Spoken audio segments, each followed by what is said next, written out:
ఏం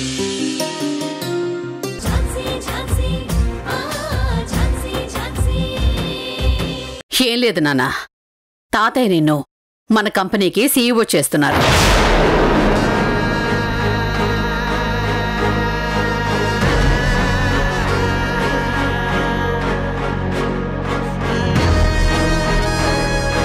ఇకపై నువ్వు నీ పోలీసు ఉద్యోగం మానేసి మన కంపెనీ వ్యవహారాలు చూసుకుంటూ తాతయ్య వారసత్వాన్ని నిలబెట్టాలి.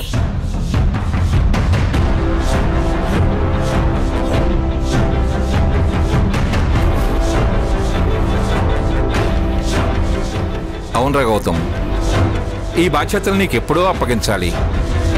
కానీ నువ్వు నాకు పోలీస్ జాబ్ అంటే ఇష్టం అది ఇది అంటూ ఇలా టైం అంతా వేస్ట్ చేశావు. సరే, ఇప్పటికైనా మించిపోయిందేమీ లేదు. ఆ ఫైల్స్ మీద సంతకం పెట్టి కంపెనీ బాధ్యతలు తీసుకోరా. నన్ను క్షమించండి తాతయ్య, నేనే మిమ్మల్ని రిక్వెస్ట్ చేస్తున్నాను. దయచేసి నన్ను కంపెనీ బాధ్యతలు చేపట్టమని అడగద్దు తాతయ్య.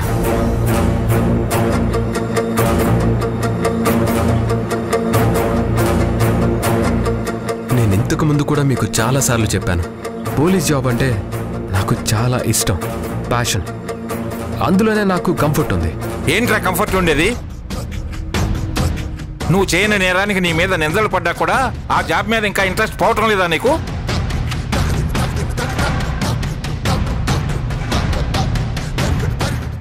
అసలు కంపెనీ బాధ్యతలు తీసుకోవడానికి నీకు ప్రాబ్లం ఏమిట్రా?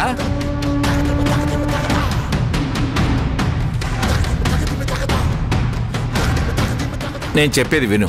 బిజినెస్ చేయటం మన వారసత్వం. నువ్వు సీఈఓగా ఆర్డర్స్ వేస్తూ ఫైల్స్ మీద సంతకాలు చేస్తూ హ్యాపీగా ఉండొచ్చు. లేదు తాతయ్య, సీఈఓ అనే పొజిషన్ కేవలం ఫైల్స్ మీద సంతకాలు పెట్టడం మాత్రమే కాదు. బిజినెస్ అనేది వారసత్వ పరంగా వచ్చేది అసలు కానే కాదు. అది కాదురా తాతయ్య, ప్లీజ్ నా మాట వినండి. కంపెనీ పెట్టి పెద్ద బిజినెస్ మ్యాన్ అవ్వాలనేది మీరు కన్న కల. అలానే మీరు ఈ సిటీలో గ్రేట్ బిజినెస్ మ్యాన్గా ఎదిగారు.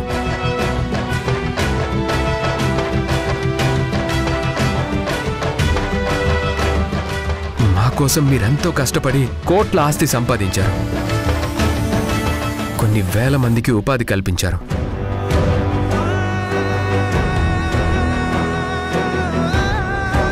సీఈఓ అనేది ముళ్ళ కిరీటం లాంటిది. దాన్ని మేనేజ్ చేయడం చాలా కష్టం.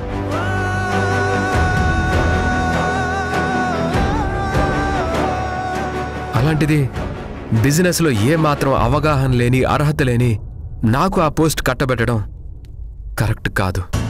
అవగాహన, అర్హత అంటూ ఏవేవో మాట్లాడుతున్నావు. ఎంతో మంది రౌడీల్ని, గ్యాంగ్స్టర్స్ ని క్షణాల్లో పట్టుకున్న నువ్వు, స్టేషన్ ని హ్యాండిల్ చేయగలిగిన నువ్వు బిజినెస్ ని హ్యాండిల్ చేయలేవా? నాకు తెలిసి బిజినెస్ చేయడం కన్నా పోలీస్ జాబ్ చేయటమే చాలా కష్టం. అంతేకాకుండా ఆ జాబ్లో ఉంటే అనవసరంగా అందరితో అవమానాలు పడాల్సి వస్తుంది. తాతయ్య, మనకిష్టమైన పని ఎంత కష్టమైనా, ఎన్ని అవమానాలు ఎదురైనా కష్టంగా ఉండదు తాతయ్య.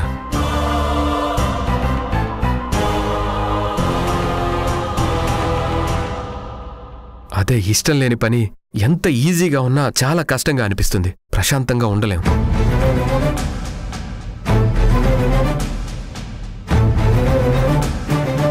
మీ దృష్టిలో మీరు తీసుకున్న నిర్ణయం కరెక్టే కావచ్చు, గొప్పదిగా కూడా అనిపించవచ్చు. నన్ను మన కంపెనీకి సీఈఓ చేయడం మీకు ఇష్టం కావచ్చు. కానీ ప్రాక్టికల్గా ఆ పొజిషన్కి ఏమాత్రం న్యాయం చేయలేని నేను ఆ బాధ్యతలు చేపట్టడం నాకు మంచిది కాదు, మన కంపెనీకి మంచిది కాదు. అంటే నా మాట కాదంటాను అంటావు? అంటే మీరొక నిర్ణయం తీసుకుంటే మారదు. మీలానే నేను కూడా నా నిర్ణయాన్ని మార్చుకోను.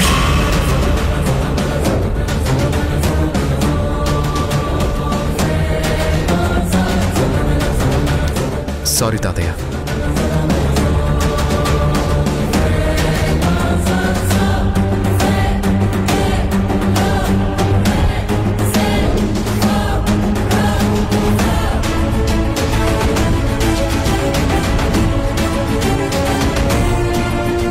ధనంజయ్, ఏంట్రా ఇది?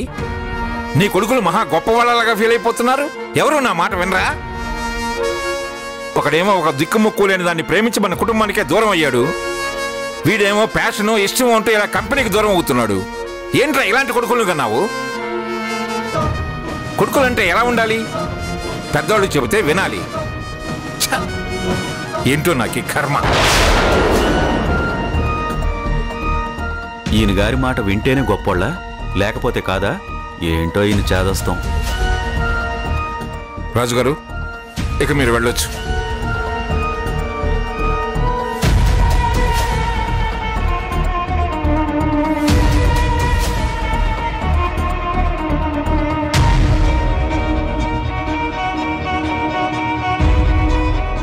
ఇప్పుడు గౌతముని పోలీస్ జాబుకు దూరం చేద్దామని అనుకున్నారు, కుదరలేదు.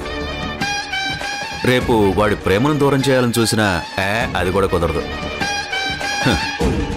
ఇకపై మీ నిర్ణయాలకి గౌతమ్ కట్టుబడి ఉండడు నాన్న.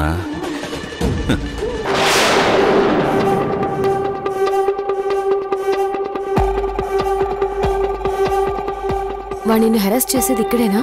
అవును మేడం. సరే, నువ్వు ఇక్కడే ఉండు, మేము ఆ పక్కన ఉంటాం. వాడొచ్చి ఏం చేస్తాడో చూద్దాం.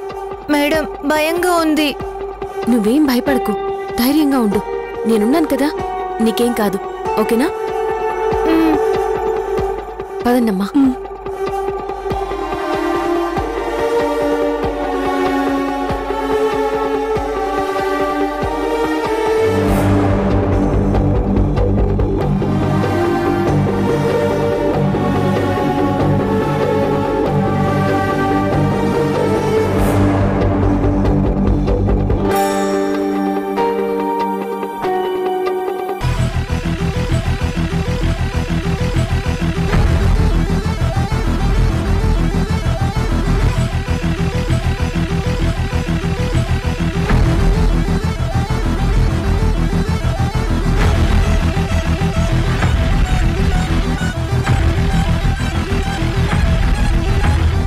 వావ్ స్వాతి, ఈ డ్రెస్లో చాలా అందంగా ఉన్నావు. కాంప్లిమెంట్ ఇస్తే హ్యాపీగా ఫీల్ అవ్వాల్సింది పోయి చిరాకు పడతావేంటి? ప్లీజ్ శంకర్, నన్ను వదిలేసేయ్. ఏంటే మీ అమ్మాయిలు అబ్బాయిలకి ఇచ్చిన మాట అంత ఈజీగా మర్చిపోతారా? 10th అయిపోయాక చెప్తానన్నావుగా, మరి ఇప్పుడేంటి ఇష్టం లేదు అది ఇది అంటున్నావు? నువ్వంటే నాకు పిచ్చి స్వాతి. చూడు, ఇదిగో నా గుండెల మీద నీ పేరు పచ్చబొట్టు కూడా పొడిపించుకున్నాను.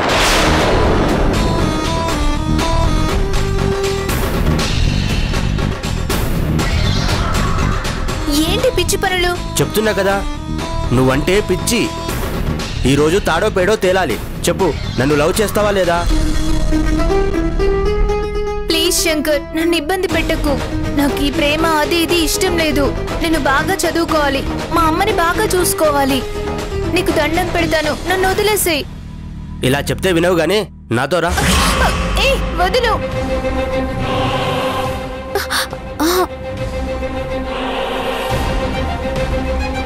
ప్లీజ్ వదులు.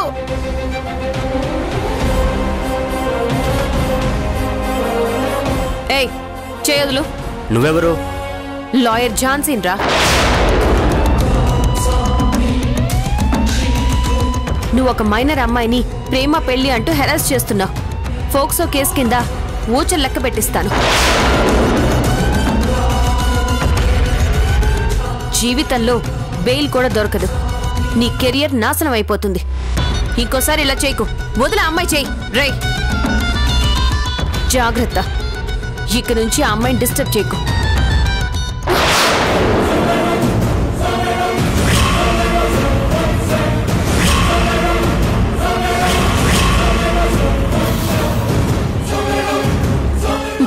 రై, చేయగలరా?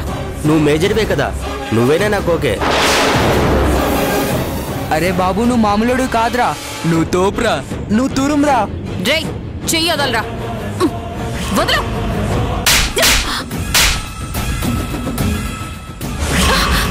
ఏ వదలు. వదలరా. శంకర్, తప్పు చేస్తున్నావు. మేడం చెయ్యి వదులు.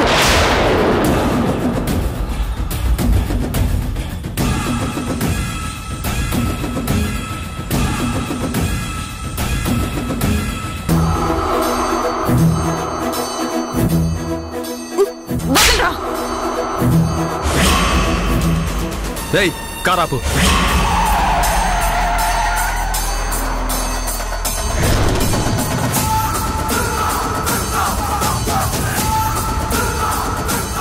రేయ్ లాఠీ ఇవ్వండి. రేయ్ ఝాన్సీ గారు చేయబట్టుకుంటావా? ఝాన్సీ గారు చేయబట్టుకుంటావా? రేయ్ గౌతమ్ గారు, గౌతమ్ గారు వదలండి. చెప్పరా చెప్పు. సార్ ఎందుకు పట్టుకున్నావు చెయ్యి? చెప్పు. కొట్టదు సార్. సార్ కొట్టదు సార్. సార్ గౌతమ్ గారు వాడిని వదిలేయండి. వాడు మీ చెయ్యి పట్టుకున్నాడు. అసలు ఇష్యూ అది కాదండి, నేను చెప్పేది వినండి. సిచ్యువేషన్ ఏదైనా అవనివ్వండి, వాడు మీ చెయ్యి పట్టుకున్నాడు. చెయ్యి పట్టుకుంటావా? ఎందుకు పట్టుకున్నావు? చెప్పరా ఎందుకు పట్టుకున్నావు? చెయ్యి ఎందుకు పట్టుకున్నావు? సార్ సార్ ఆగండి సార్, ఆగండి. మీరు ఆగండి మాధవ్ గారు. ఝాన్సీ గారి చెయ్యి పట్టుకుంటావా? నీకెంత ధైర్యం? అయ్యో గౌతమ్ గారు, చెప్పు. తప్పైంది సార్. ఎందుకు పట్టుకున్నావు? సార్ సార్ తప్పైంది సార్. చెప్పరా. తప్పైపోయింది సార్. సార్ సార్ సార్ నన్ను వదిలేండి సార్. సార్ డోర్ ఓపెన్ చేయండి.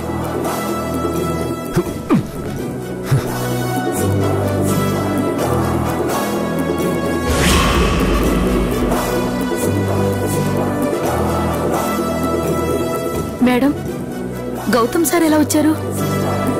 అదే నాకు అర్థం కావట్లేదు. అసలు నేను అనుకున్నదేంటి, ఆయన చేస్తుందేంటి? నా చేయి పట్టుకున్నాడని వాడిని కొడుతున్నారు. కొంపదీసి ఏదైనా కొత్త కేసు క్రియేట్ చేస్తారా ఏంటి? చూస్తుంటే గౌతమ్ గారు ఏదో ప్రాబ్లం చేసేలా ఉన్నారు. మేడం, నాకు చాలా భయంగా ఉంది. గౌతమ్ సార్ కోపంలో వాడిని చంపేసేలా ఉన్నారు. అదేం జరగదు. నేను స్వాతి పోలీస్ స్టేషన్కి వెళ్ళి గౌతమ్ గారికి విషయం చెప్తాం. ముందు మీరు ఇంటికి వెళ్ళండి. అలాగే మేడం. ఆటో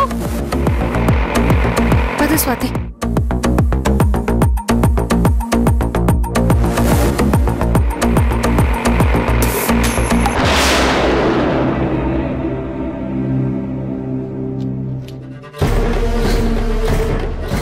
నాన్నగారు ఏమైంది? ఎందుకు రమ్మన్నారు? రాత్రి ఓ పీడకలు వచ్చిందిరా. అప్పటి నుంచి నా మనసులా లేదు.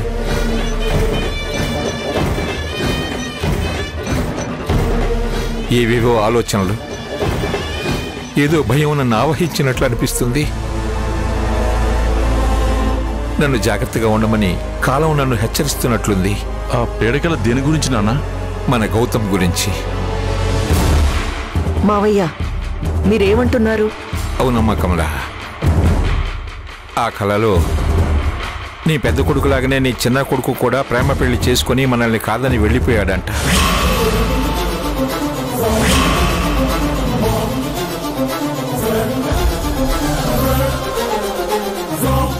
లేదు నాన్న, గౌతమ్ అలా చేయడు. అయినా కళ్ళ వచ్చేవన్నీ నిజం కాదు కదా నాన్న? లేదు ధనంజయ్, కొన్ని నిజం కూడా కావచ్చు. నీకు గుర్తుంది కదా రాకేష్ ఎలా ఇంట్లో నుంచి వెళ్ళిపోయాడో?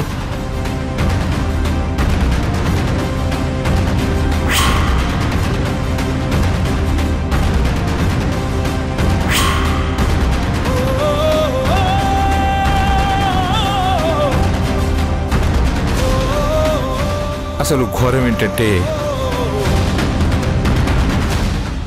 నా కళలో గౌతమ్ ప్రేమించి పెళ్లి చేసుకుంది ఎవరినో కాదు, ఆ ఝాన్సీని.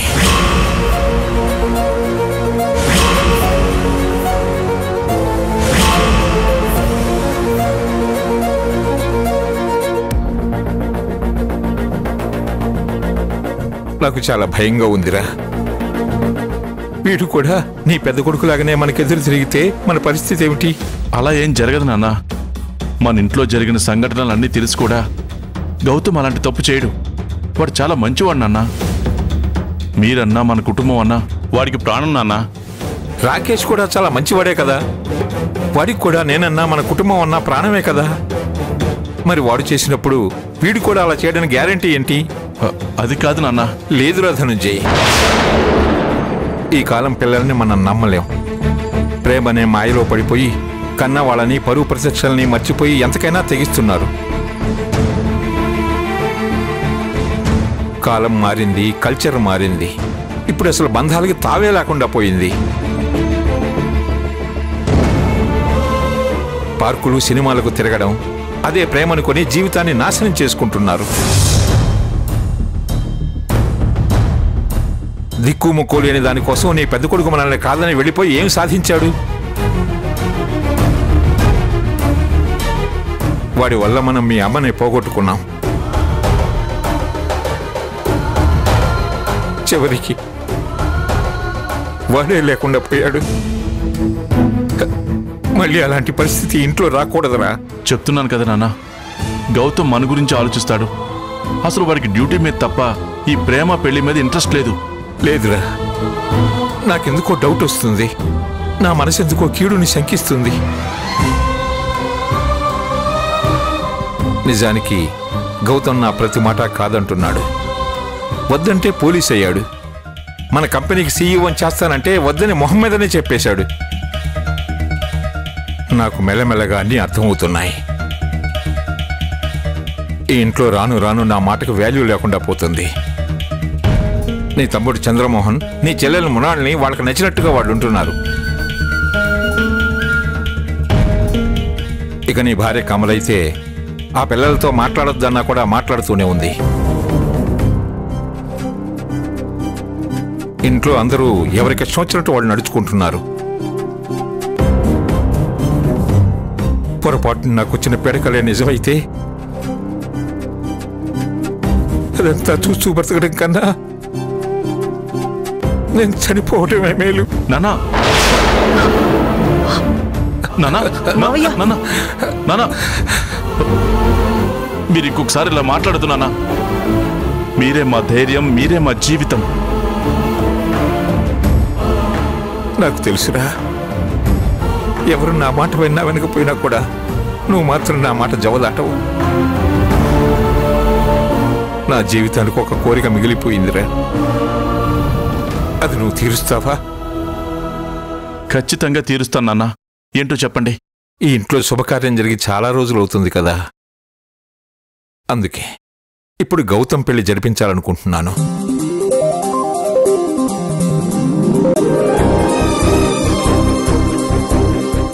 ఇది నా ఆశనుకో, అత్యాశనుకో, ఆజ్ఞనుకో, ఇంకేదైనా అనుకో, కానీ నా మనవడి పెళ్లి నా చేతుల మీదుగా జరగాలి.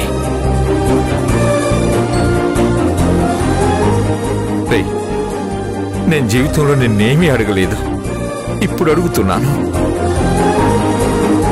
నా ఈ ఒక్క కోరిక నెరవేర్చరా? అలాగే నాన్న. అయినా మీరు ఇంతలా చెప్పాలా? మీ చేతుల మీదుగా వాడి పెళ్లి జరిపిస్తానంటే మేము చాలా సంతోషపడతాం నాన్న. కమలా, నువ్వేమంటావమ్మా? తనెందుకు కాదంటుంది నాన్న, తనకు కూడా ఇష్టమే. మన అంతస్తు, హోదాకి తగిన సంబంధం నేనే స్వయంగా తీసుకొస్తాను. కమల, నీలాగా పద్మలాగా మన ఇంటి పరువు ప్రతిష్టలను నిలబెట్టే అమ్మాయిని ఈ ఇంటి కొడలుగా తీసుకొస్తాను. ఆకాశం అంత పందిరేసి అంగరంగ వైభవంగా బంధువుల సమక్షంలో గౌతమ్ పెళ్లి జరిపిస్తాను. నాకప్పుడే బాధ్యతగా ఈ ఇంటి వారసుడి పెళ్లి జరిపించాలనే తృప్తి కలుగుతుంది. ఆ ఝాన్సీ ఇంటికి శనిలా దాపురించింది. తను అనుకున్నది ఏది జరగకూడదు.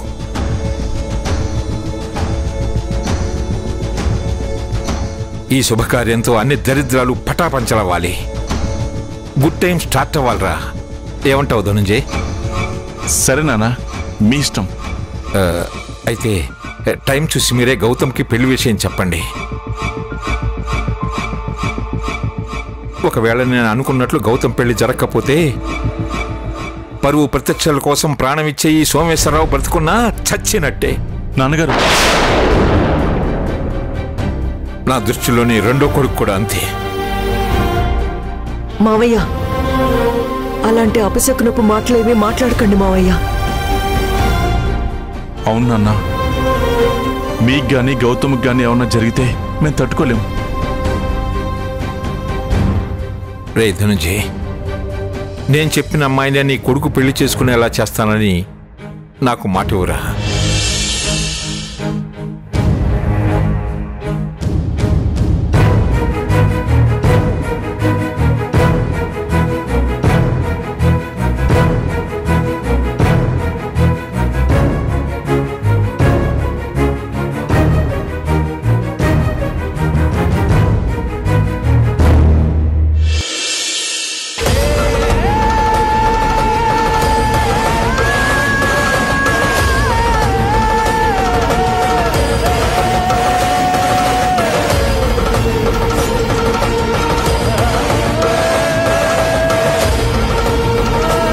గౌతమ్ మీ నిర్ణయానికి కట్టుబడేలా చేసే బాధ్యత నాది.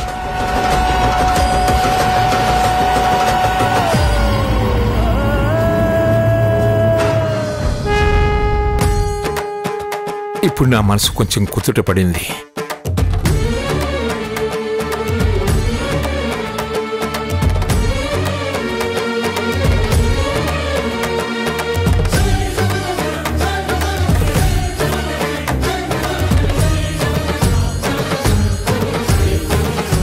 మళ్ళీ ఈ ఇంట్లో ఏవో సమస్యలు తలెత్తబోతున్నాయి.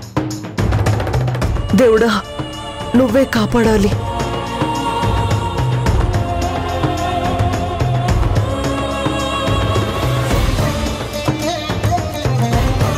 లాకప్ డెత్ కేసులో మళ్ళీ లోపలికి వెళ్ళాలనుకుంటున్నారా మీ ఎస్ఐ గారు? అసలు తను మా మమ్మీ బొజ్జలో పుట్టలేదు కదా. నువ్వు నిజంగానే రాత కడుపున పుట్టలేదా? మరి గౌతమ్ సార్ పరిస్థితి ఏంటక్కా? నాకు సంబంధం లేదు. ఎంత కఠినంగా ఎలా మాట్లాడుతున్నావక్క? గౌతమ్ సార్ నిన్ను ప్రాణంగా ప్రేమిస్తున్నారు. ఏంటి మృణాలిని ఇది? ఏదో ముఖ్యమైన విషయం అని చెప్పి న్యూసెన్స్ ఏమిటి? న్యూసెన్స్ కాదు డాడ్, సెన్సేషనల్ న్యూస్. స్వీటీ, నువ్వు చెప్పు.